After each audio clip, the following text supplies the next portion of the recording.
Rubye Kendrick. I'm the Vice President of Programs for the Tyler Smith County chapter of the League. And of course, you know Tammy already. I do. She's the Vice President of Voter Services, and LaRhonda Hamilton is our Vice President of Community Relations. So again, we are excited about you joining us for this conversation today. Oh, thank you. My pleasure. Honored to do it early in the day. And In my first term, I created coffee with a councilman, and I actually had coffee on the first Tuesday of every month at fire station number 8. I started out at fire station number 10 and then migrated over to fire station number 8. So this is almost like welcome back home. So thank you. oh, okay, Yeah. brings back fond memories Yes, of ma'am. all of that, I suppose. Okay. Well, as you know, we do have a few questions that we would like your feedback about. And I will start out with the ones that I have. And the first one is related to housing. And we can say housing crisis or current status of, but affordable housing and governmental funding for housing has historically been a problem in Smith County and contributes to homelessness. And this, of course, the homelessness problem has been exacerbated by COVID. And what would you do differently, if anything, to address this shortage of affordable housing in Tyler? Well, the city of Tyler already has a couple of incentive programs for builders that want to build on the north side of Tyler, north of Gentry. And so we've got a couple of programs where we'll waive tap fees if they're close to Texas College or in other areas in and around that North Tyler area. But we also participate in community block grant funds where there are Fed dollars that directly come in that incentivize builders to, and we can pay for tap fees and so on for those builders that want to build homes. You know, in our strategic plan, we have a goal of building 3,000 new homes in North Tyler. And so the city can do a couple of additional things. There has to be some other kind of creative program that we can put together even on our own that can accelerate that growth. We have properties that the city takes over due to non-payment of taxes. For an example, what we'll do is we'll take those homes back, then we'll scrape those properties, and then that way the builders have an opportunity with a fresh palette to be able to come in and purchase those properties at a greatly reduced rate. And then if they're in one of those incentivized areas, then we can waive the tap fees and also make it more economically enhancing for them to build in the area. Mm-hmm. The city of Tyler is about to embark, and you may have seen in the news here recently where the city is going to build 12 homes over behind the new fire station number 1. And so basically what we did is we were able to access a special neighborhood community block grant, more Fed dollars. And so what we're going to do is set the standard for what the new North Tyler community should look like. And they're cottage style homes. They're in that 1,300 square foot range. They'll have carports so that people can protect their items, but they'll have a little greenbelt space in them. And so, you know, there are certain things that the city needs to take the lead role in, and that's truly one of them. But it started with relocating fire station number 1, which is the one thing that the city, like I said, can take a lead role in economic revitalization and development and so on. Okay, and that is awesome to hear. I think related back to just the homeless situation, I know, and this wasn't even on my list, but I need to ask it. In any conversations, I see a lot of places that talk about the tiny homes and, you know, kind of those kinds of things for the homeless population. Obviously, they don't have any, they probably won't be able to get a loan for, I won't say that. Some may be obviously working and just in a situation where, you know, they have lost homes, but any specific conversations about the individuals that are already homeless and any, um, what the city can do Can we talk for about that for them. just a second? That the homeless piece, because I'm the sorry. city, I'm, can, I'm can we talk about the homeless piece for just a second? absolutely. Um, there's not a community in America that's left untouched by the homeless population of some sort.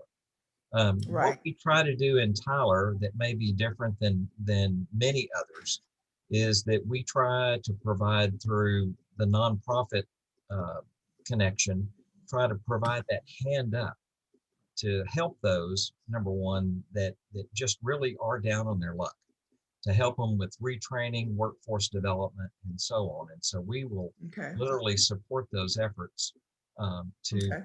re-educate and prepare them to re-enter the workforce. And then Okay. there's, and in that screening process, we also identify the mental health care needs that they may have, because what's been found is that a lot of homelessness is due to mental illness. People just simply don't have the wherewithal mentally to be able to work through those type of situations themselves. They need help. And so you're going to see, and probably have already seen in the state legislature this session, even though COVID and the snowpocalypse got a lot of the attention, you Yeah. know, they're still working on a special mental health care bill, which hopefully we'll see and get more beds in Tyler, and get some more support with mental health care officials. The Andrews Center, UT Health North, there are some key players and key partners that are helping in that. And then there's that last piece of the homeless population. Some just look at it as a lifestyle. And let's be realistic, True. they have no True. intention in changing what they're doing. One thing that I was able to work with at then time, Tyler City Councilman Don Warren, before he became mayor, Councilman Warren led a task force on studying the homeless population. And so basically, we try to make sure that in public spaces, those that are panhandling and so on, we discourage that. And then we'll redirect that population to, again, that part of that nonprofit connection, Salvation Army, and so on, that can help help find solutions for those that want help. Those that don't, there's not a whole lot that you can do for them. It's just their lifestyle. And in the church community and nonprofit community also too, make sure that they're fed and that they have the supplies that they need. But again, there's not much that you can do for those. And so they'll be around, and we just try to manage to make sure that it's not a nuisance population in the community. Okay. Well, thank you for addressing that. That was good information to Yes. have. Now, I'll move on to my question that's really on my list. And the next one is healthcare. And of course, Tyler is known for having some of the most outstanding healthcare facilities and resources in Texas.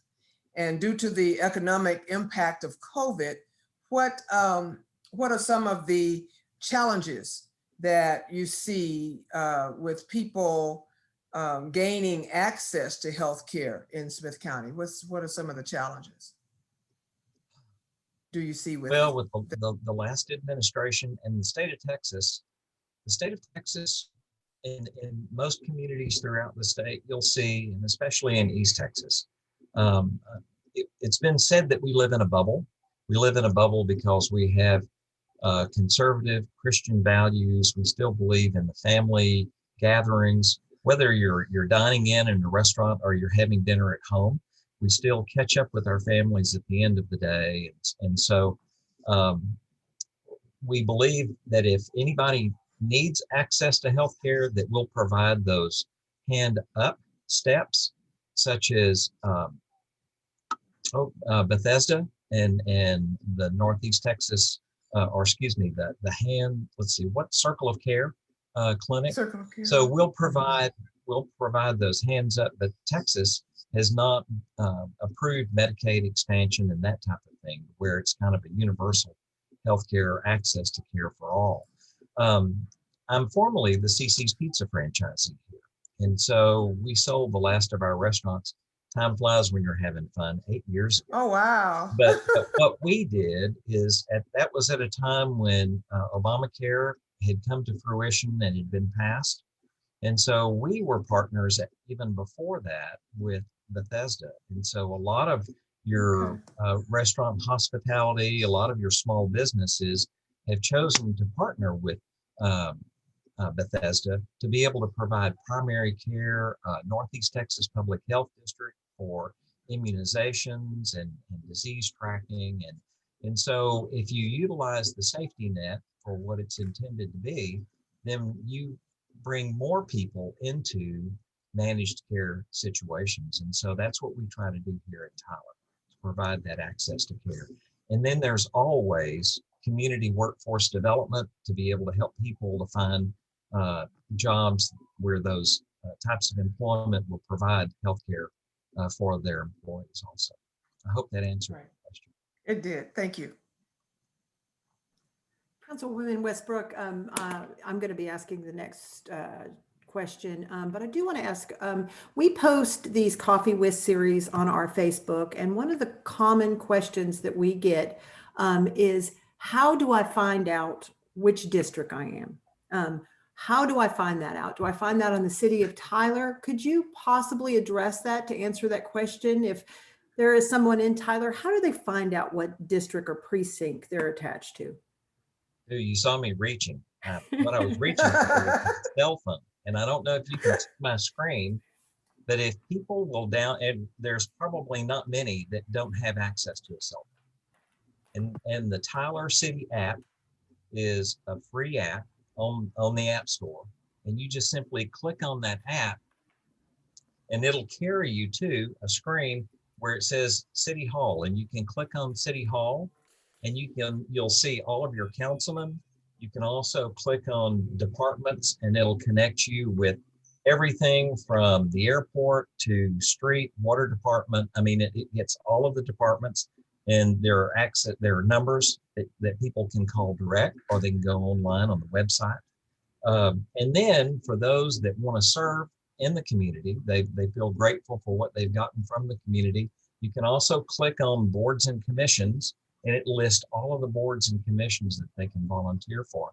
So this city app is absolutely key. It could even tell you when your trash is going to get picked up. And so it's absolutely amazing. But then if for some reason you don't have the app on your phone, or you don't have a phone, you can go online to cityoftyler.org and get all of the same information that you get on the app. It's just that we do everything on these things. And so Wonderful. I would encourage you, if you don't have it, to download the app. Thank you very much. That's our number one question. So I wanted to make sure that we address that. So the actual question that I'm going to ask is about public improvements. And as new development occurs, would you consider use fees on developers to cover increased service costs related to fire, police, parks, libraries, etc.? You know, when I had my restaurants, people would ask if I had any free coupons. Well, you know, nothing's free. And so everything, period, even the cost of the coupon, it has a cost. And so it's important that we take a look at that, especially with our low property tax rate, that we look at different revenue streams that we can to make up that shortfall. That's why our program that I discussed with Ms. Kendrick on housing in North Tyler is still a limited program, because there's only a finite amount of funds. So when you start taking a look at special use fees, impact fees, and so on, those can be imposed on the development community, but they still get passed down to the consumer or the purchaser of whatever that good or service that the developer is providing. So what you have to do is you have to have a good balance. So you'll see probably with our low tax rate, you'll probably see some increases in the property tax rate as the economy recovers. Now we're limited to 3.5% increase per year, per fiscal year, without carrying it to the voters. So anything over 3.5%, the voters would have an opportunity to weigh in on it. So again, raising property taxes should always be the last resort. So that's where the consideration of your question to raise those impact fees. But we found that in certain instances, you have to take a look at that fee to make sure that it doesn't impact the poor or the less advantaged more so than any other part of the community. So I would have to say, yes, you'd have to consider those impact fees, but you want to make sure that whether it's a property tax increase or an impact fee, that you weigh it very carefully to see just exactly what portion of the population it's going to impact. So even though I'm elected for District 5, my district is Biloxi East and 5th Street South, so it's that southeast corner. I still serve the city, and so I have to make sure that anything that I support or don't support has the greater population in mind.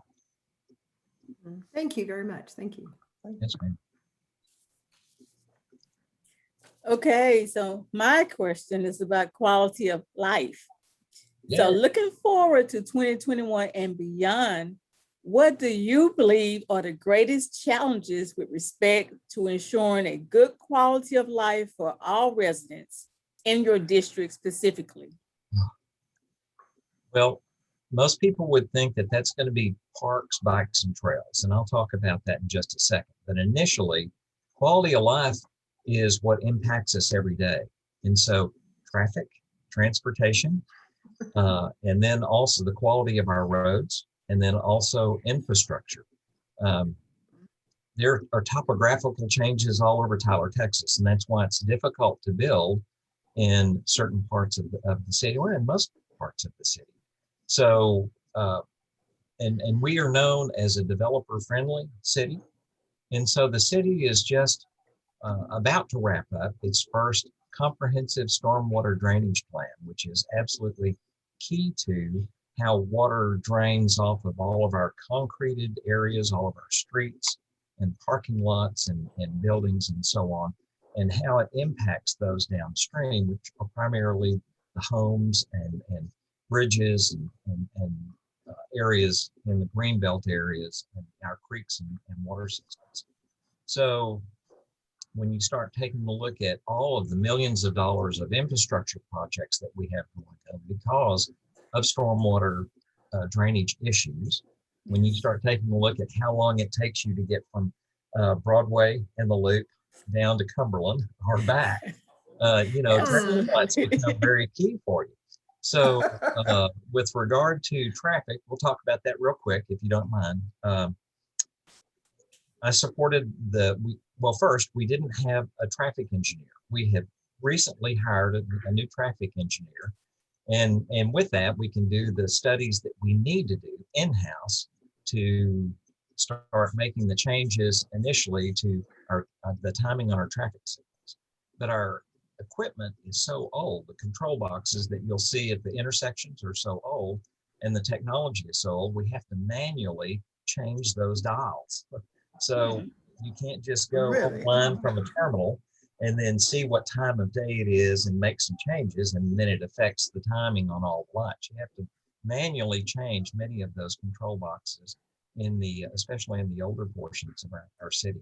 So our new traffic engineer is studying new technology, and cellular technology is going to be key in updating those traffic boxes, those control boxes, because running hardwire or running fiber optics to each of those all over the city is cost prohibitive. So we're going to have to find something that's going to be able to allow us to connect and still be able to accomplish the goal. And that's to properly time our traffic signals for the safe and effective movement of traffic.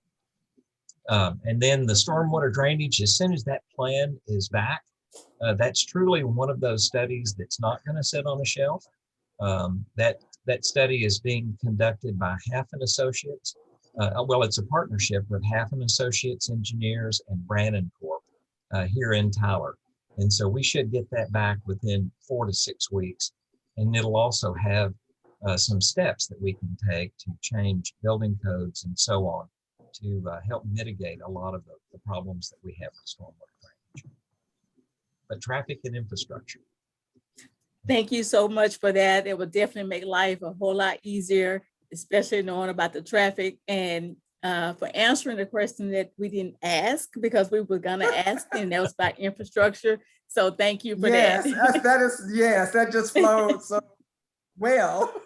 Well, Councilman Warren at the time and now Mayor Warren has really also taken a leap ahead, or helped Tyler take a leap ahead with its park culture. I moved here 26 years ago from the city of Mesquite. Had a huge, very powerful park structure. And so we built recreation centers, we had an elaborate park system and so on. So I moved here from a community that had a very strong park culture. Well, we didn't have one. And so we have many parks still that we're not able to maintain due to lack of funds. But Councilman Warren at the time, and now Mayor Warren, led the effort with improvements at Hillside and also at Bergfeld Park. And so he has taken this public-private partnership really to not just the next level, but jumped a couple of levels to be able to update and find money for our parks now all over town, because you've seen Glass Recreation Center get revitalization. We have some other parks on the north side that have been completely rebuilt with new equipment and playground equipment and everything. So this last year was a banner year for us in helping changing our park culture here in Tyler. And that truly is part of that quality of life. We just, we have a TxDOT grant that is allowing us to connect with parks, bikes, and trails all over the city. And so we have a striping project in place that's going to connect the UT campus with Texas College campus and with other areas of the community. So now you're going to see us get into truly what you would consider to be the quality of life, and that's our parks and recreation side. Great. Okay, so I have a two-part question about voting and elections, which is very true to what the League of Women Voters are about.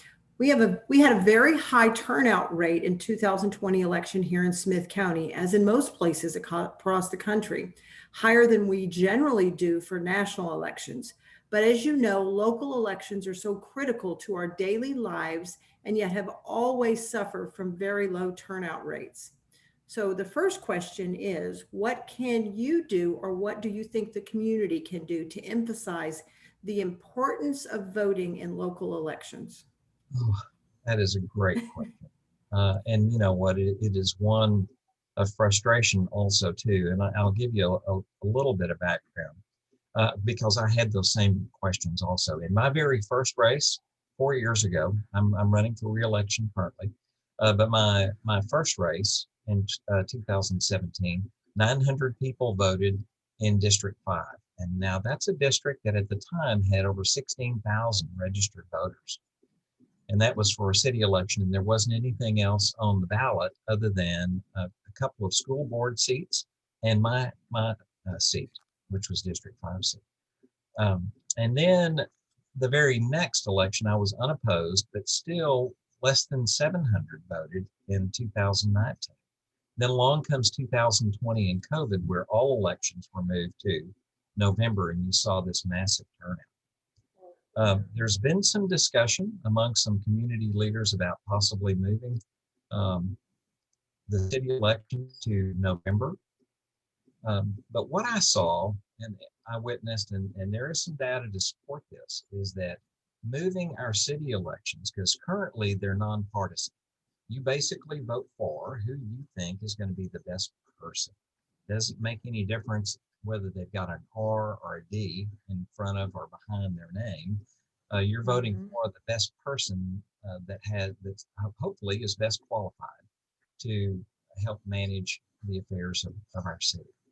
But when this last election in November, we saw a lot of voting that was partisan. And so if you looked at the ballot, the very first name on the ballot was traditionally a Republican, the second was a Democrat, and then the third would have been an independent.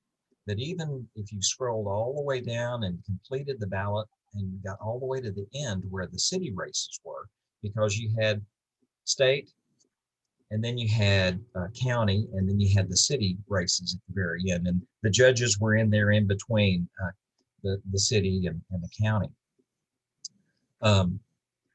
People voted by and large too, whether you were the first position or the second position on the ballot. And even those that knew the candidates and knew where they were going to vote. And so I think that's where you see a lot of problems in the larger metro areas is people start voting according to a party instead of voting for the most qualified, the best person for that particular position to lead the city. And I personally would hope that we would stay with the current system that we are and just simply try to educate and emphasize and remind people of their responsibility to vote. Because I think that the reason that we don't have a lot of the problems that a lot of the other medium to large cities have is because we are a nonpartisan elected office at the city level. Thank you very much for that. Okay, so the second part, going along with that, is please share with us how you would respond to someone who says, my vote doesn't count, and what are you doing in your district to make sure everyone has equal access to voting? Well, every vote counts. When I remember times when my dad would get so mad at my mother, especially during presidential elections, because my dad would come home and they'd already be bickering back and forth about how my mom canceled his vote. Well, you know what? It was her vote also too. It wasn't just about him.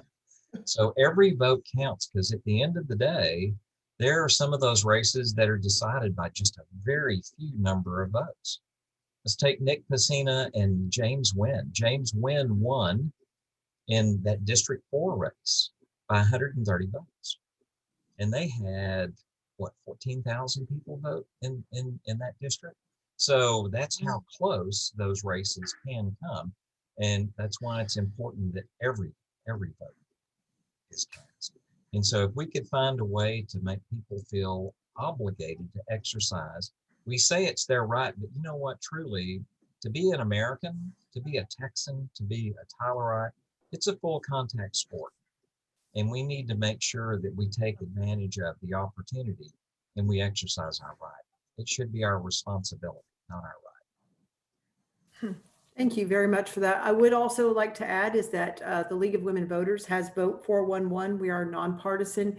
We do ask specific questions of the candidates, and any voter can just go on to the League of Women Voters Vote 411 and look at any information and ask some specific questions that we ask. So that's great information. Thank you so much, Councilman Westbrook. My pleasure.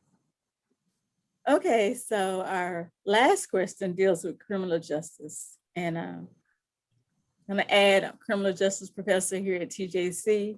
And the question is, how will you and the city council support police officers as they face the most challenging law enforcement environment in our lifetime in terms of maintaining and building trusting relationships with the community and with race relations? Wow, I think it gets back almost to that bubble. We have got a great culture that started several years ago, started many years ago. We have a great culture of hiring quality people. We hire quality people and then we hang on to them. If you look at any organization, whether it's CC's Pizza or whether it's John Soul's Foods or whether it's Office Max or whether it's the city of Tyler, you take a look at the quality of the organization and the benefits that are offered, the training that is offered, the opportunities for advancement, the mentoring, the counseling to make sure, because people, we're human, we're going to make mistakes. Excuse me. But the big impact on our police force, as it is with many of the organizations that I just mentioned, is tenure. When you have tenured, trained, counseled, mentored first responders, whether they're in the fire department or whether they're on the police department, and then when you have policies and the culture of getting engaged in your community to where you feel responsible and you take ownership in your beat, or you take ownership in the area around your station house if you're a fireman, and you get involved in fundraisers and so on, you all of a sudden have that relationship that we don't have the problems that you see in big cities. We still have violent crimes.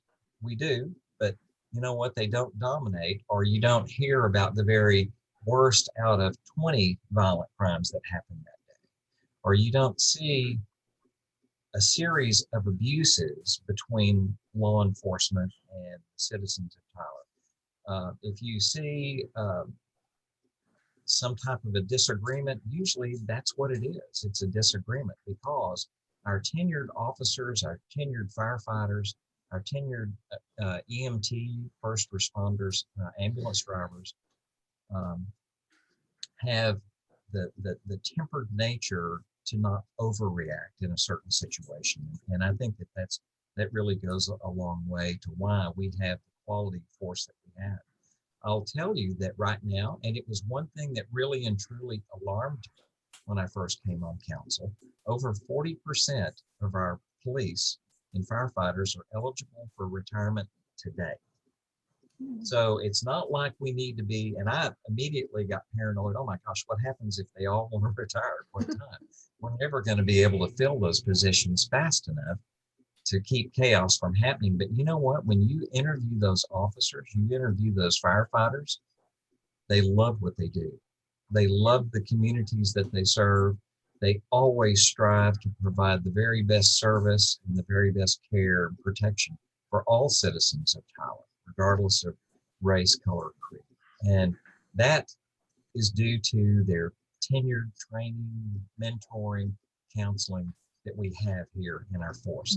And so as a councilman, I can assure you that if they need a specific piece of equipment, or we need to consider increases in salary or increases in medical benefits, we're going to do what we can to take care of our first responders in Tyler, Texas. And it's a culture with council and the mayor also. Well, I like your answer, and I agree, because training is everything. Like you said, we do have some minor issues, but nothing compared to other places. So training is definitely a must, and that tenure and that experience. I absolutely agree. It is. It tempers their response so that they don't overreact. And so, yes. And it takes a special person to want to be in Tyler, Texas. We get, I was talking to Chief Toller here a couple of weeks ago, asking him, because of all of the unrest in other cities around America, are we getting a lot of applicants from those cities? And he said, we're getting a few, but most of them are applying to larger forces like Dallas and Houston and Fort Worth and so on. So, but we've had a few that apply, and we do extensive, thorough background checks on them also too. Absolutely. So That's good to know. Yes, Absolutely. definitely. Well, thank you. Yes, and thank you for your time. We've gone a few minutes over, but your information has been so valuable. And I specifically was glad to hear your comment about the connection that the city is making with the nonprofits and mental health, issues with the homeless, because we are getting ready to do a forum next week. League is on mental health, but specifically talking about grief and depression. And of course, that fits into, although our primary mission obviously is related to empowering, supporting democracy, empowering voters, but one of our issues for advocacy is in the area of behavioral health and mental health, and so our focus on the forum was also going to be about resources, in Smith County for mental health. And our goal is, again, advocating for adequate funding and, accessibility and all of that. So it was great to hear your comment about that. Thank you. It's when you know the reality of where the majority of the largest number of mental care beds in Smith County is the county jail. And we need to all pray for our sheriff's department and our sheriff, because they have the greatest task of all in dealing with those that have mental illness. And so we definitely need to find better solutions than what we already have. You're so right. At least you're open to all of that and beginning to deal with the things that the city can deal with. But it is certainly a needed task. Yes, ma'am. But again, thank you so much again. And we wish you rest of the day goes very well and everything, and appreciate all of your service. Well, thank you for all that you all do. Thank you very much. Voters. Thank you. All right. We got to get out the vote. Absolutely. Absolutely. Thank you. Yes, ma'am. Y'all have a great day. Thank you. You as well. All right. All right. Bye-bye.